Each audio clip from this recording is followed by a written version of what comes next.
Salam kanalımın değerli izleyicileri, her vaxtınız xeyir olsun. Xoş gördüm hər birinizi yeni videomda.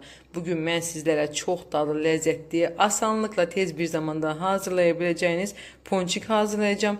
Qeyd edim ki, bu xəmir acıtmasız xəmir olacaq. Yəni acımadan, maya istifadə etmədən sadəcə qabartma tozu ilə gözəl, dadlı ponçik hazırlaya bilərsiniz tez bir zamanda. Ərzaqları burada görürsünüz. Qədərini açıqlama qismində mütləq qeyd edəcəm. Gəlin başlayaq hazırlanmasına.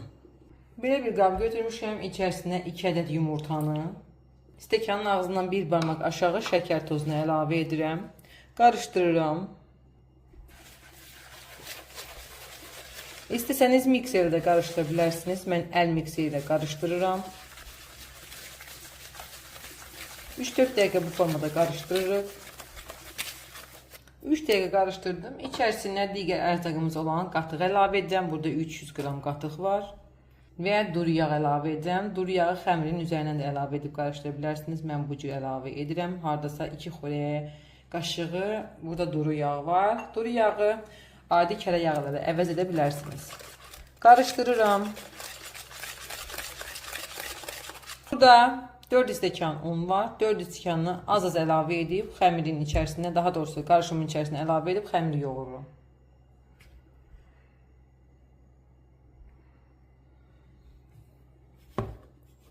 İlk öncə yarısını əlavə edirəm və üzərindən 10 qram qabartma tozu əlavə edirəm. Biz maya əvəzinə bu ponçikdə qabartma tozundan istifadə edərək çox dadlı ponçiklər hazırlayacağıq. Başlayıram xəmir yoğurmağa. Şirinə görə azacıq ələ yapışan xəmir alınır. Xəmiri çox bərk yoğurmayın. Çox bərk yoğurduğunuz zaman yaxşı şişməyəcək bişirdiyimizdə. Qeyd edim ki, qatıq əvəzinə kəsmiklərlə istifadə edə bilərsiniz. Digər yarısını əlavə edirəm. Azacıq dibini bıçaqlayıram. Yenidən xəmir yoğururam. Xəmiri yoğurduğum xəmir hazırdır. Gördüyünüz kimi xəmir alındı. Baxın, çox bərk olmayan xəmiri yoğururuq və qoyuruq yarım saat dincəlsin.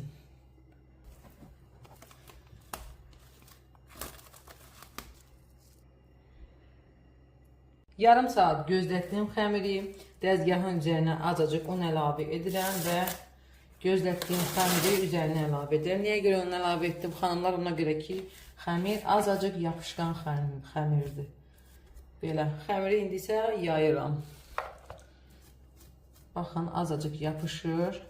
Şirin olduğu üçün yapışır. Ona görə də biraz un əlavə edirəm və xəmiri yayıram. Baxın, görün necə gözəl xəmirdir. Sanki acıtmalı xəmirdir. Açdığım xəmiri belə kurabiyə kəsən vasitəsilə kəsirəm.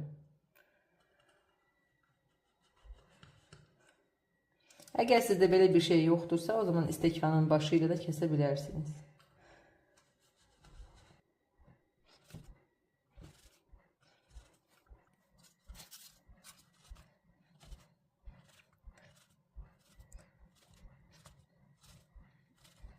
Yenə qeyd edirəm, isteğə uyğun böyük halqalar kəsə bilərsiniz.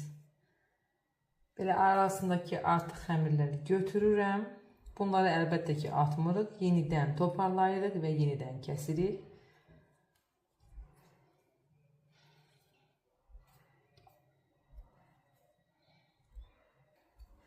Kəsdiyimiz xəmirləri yenidən yumru halqı ilə ortasından yenidən kəsirik. Ponçik forması veririk. Baxın.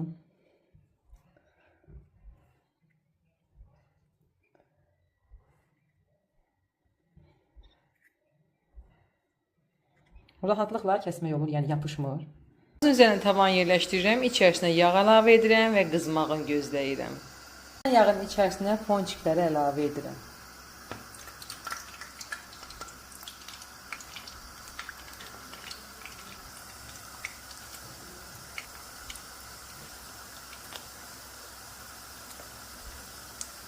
Yağın içərisində ponçik xəmirlərini əlavə edirik və gözləyək qızarmasına. Qızardıqdan sonra salfet sərilmiş qabın içərisinə əlavə edəcəyik ki, üzərində olan yağlar çəkilsin.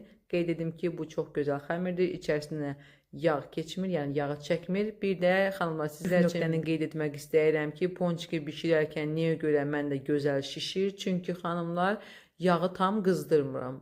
Əgər yağı tam qaynar qızdırsanız, bu zaman ponçikləriniz tez sönəcək. Qızdırırsınız, xəmirləri içərisinə əlavə edirsiniz, qızarmağını gözləyib və çıxarırsınız. Yenidən əgər xəmir qalıbsa, bu zaman qazın altını söndürürük, yəni tavanın altını söndürürük, yağın azacıq soyumağını gözləyirik. Yenidən tavanın altını yandırıb, xəmirləri içərisinə əlavə edirik. Yəni, burada əsas məqam odur ki, heç bir səhifə də bunu qeyd etmir.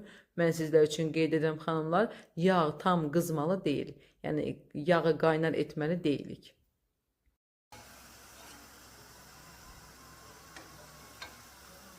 Gördüyünüz formada hər birini qızardırım. Budur xanımlar, çox dadlı, ləzzətli, pambıq kimi ponçiklərimiz hazırdır.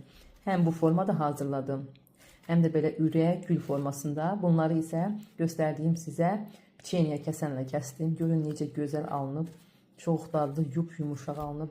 Mütləq sizlər bu formada sınayın. İçində açıram, sizlər üçün göstərirəm, şan-nişan necə gözəldir. Siz bu ponçikləri neylə yemək istəyirsiniz? Şokolad yağı ilə, skuşonka molaka ilə çox dadlı olar. Mütləq sınayın. Əgər bəyəndinizsə videoya like atmağı, kanalıma abunə olub dəstək olmağı unutmayın. Hələlik deyirəm, inşallah gələn videolarda görüşərik.